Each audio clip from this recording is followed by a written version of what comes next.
They said Ali was forced. Oh, where's the evidence?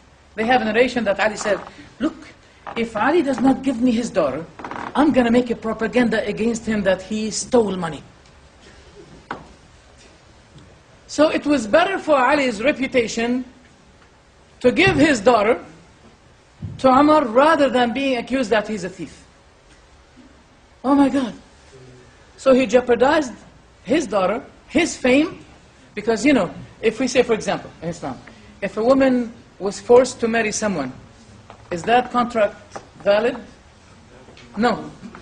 So Ali was giving his daughter, he had to give his daughter, and she was not married to Umar in matter of fact. So how Ali was, you know, was sleeping calmly, tranquilly, while his daughter was under someone who's not her husband in a matter of fact. That is a slander. Many, many, many things we bring, they are slander to Ali and Fatima and Hassan and Hussein, if people know. Also, they believe that the Imams know everything. They know what's going to happen in the future. They know when they die. They know when they die. And nothing can be hidden away from them. But they say at the same time that Muawiyah had given poison to Al-Hassan, the son of Ali. Al-Hassan drank it, and he died. Is this a slander to Muawiyah?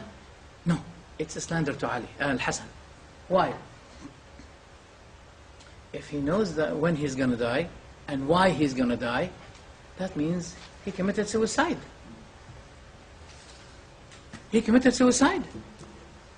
And note here that Al-Hassan had given bay'ah also with Al-Hussein to Muawiyah, that he should be the leader. And Al-Hassan, he gave up his leadership and he granted it to Muawiyah in order to enable the both conflicting groups in Islam to get united. He jeopardized his own self. Doesn't matter. That's why he was described by the Prophet Al-Hassan that he is Sayyid. What's the meaning of Sayyid? A master. This is a good quality that the Prophet gave him as a reward for giving up his own right in order to let the Ummah get united. That's what Al-Hassan did.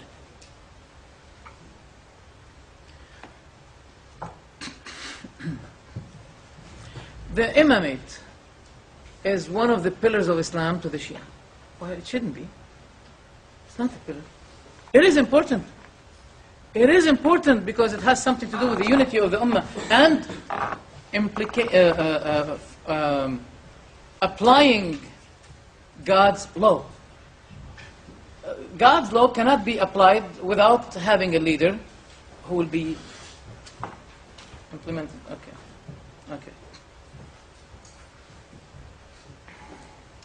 But we don't say it's one of the pillars of Islam. No. And by the way, the word Imam was used as the illustration of the word Ilah in the Quran. ذَلِكُمُ اللَّهُ رَبُّكُمْ. That means that is your Imam. And when Allah was talking about, for example, one of His names, that His name is Al-Ali, the High.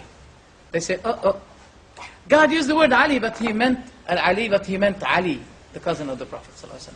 How come? That's Shahr Ashub in his book Manaqib al-Abi Talib. He mentioned in his book that Allah mentioned His name and He meant by that the cousin of the Prophet Ali. Can't be.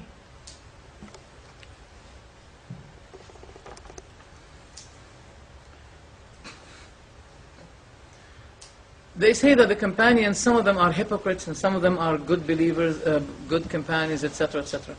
No. When you call him companion, that means he is a true companion. Allah said about the hypocrites, وَيَحْلِفُونَ بِاللَّهِ إِنَّهُمْ لَمِنْكُمْ وَمَا هُمْ مِنْكُمْ. He said, and those hypocrites, they're swearing by Allah that they are of you, O companions, while they are not of you.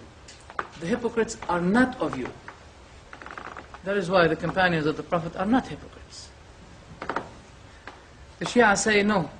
The Sahaba, among them are those who are believer, among them are those who are hypocrite, among them are those who are kafir. Well, be my guest, that means Abu Jahl, we call him Sahabi, companion as well. Because he lived with the Prophet, he saw the Prophet, but he did not believe in the Prophet. Yet, according to their definition of the word companion, Sahabi, they have included Abu Jahl. Abu Jahl is not a companion. They included Abdullah bin Ubay bin Salul. Abdullah bin Ubay bin Salul is not a companion of the Prophet, the head of hypocrisy in Medina. Now, we'd like to shed the light on one hadith. They have a lot of doubts. We wish, and I'm going, inshallah, to open a room in Paltalk. Let's say, basically, it's every Thursday, 9 o'clock p.m. GMT. Every Thursday, 9 o'clock. In Islam category, I'm going to open it. I did not open it yet. It's going to be, you're going to see my name, Dimashqiyah. And we can open these kinds of topics, dialogues, very quiet, constructive dialogue, even with the Shia. Anyone, I have no problem. With the best way and method. It is important. So let's now shed the light on one hadith, where the Prophet says, at the day of judgment, when I am standing at the pool, you know, there's a pool which is called Al-Kawthar. I'll be standing there, and some of the people wanted to drink from that pool, and they will be prevented. Get back off. So the Prophet will be saying, Ashabi, Ashabi.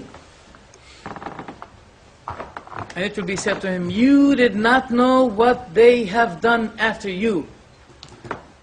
They have relapsed in their faith since you left them.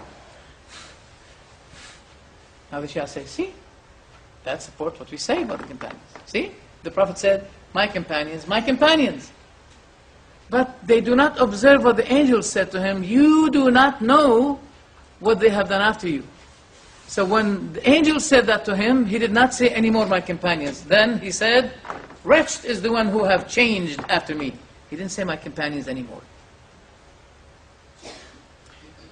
Now let's say, for example, was Abu Bakr one of them? How come?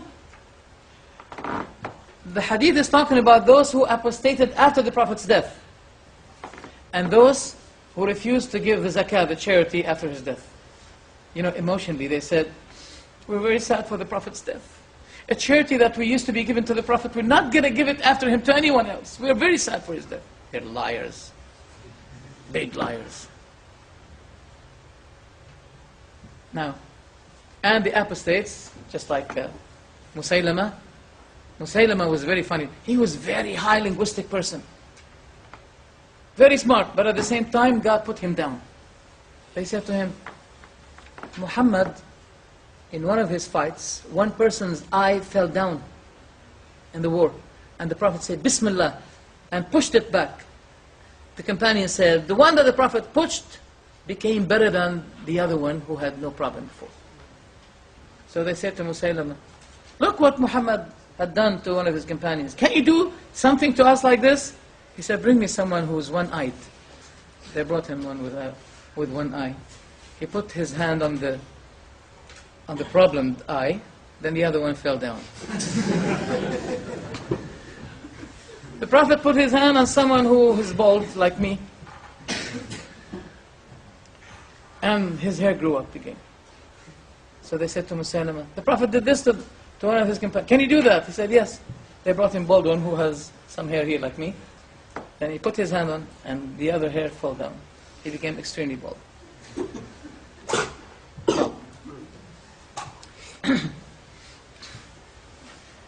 The Prophet ﷺ saw Musaylama came with his delegation to Medina, and the Prophet got angry when he saw him, as if the Prophet was told about this man, what's going to happen with him. He said, you won't be able to reach what you're imagining to reach.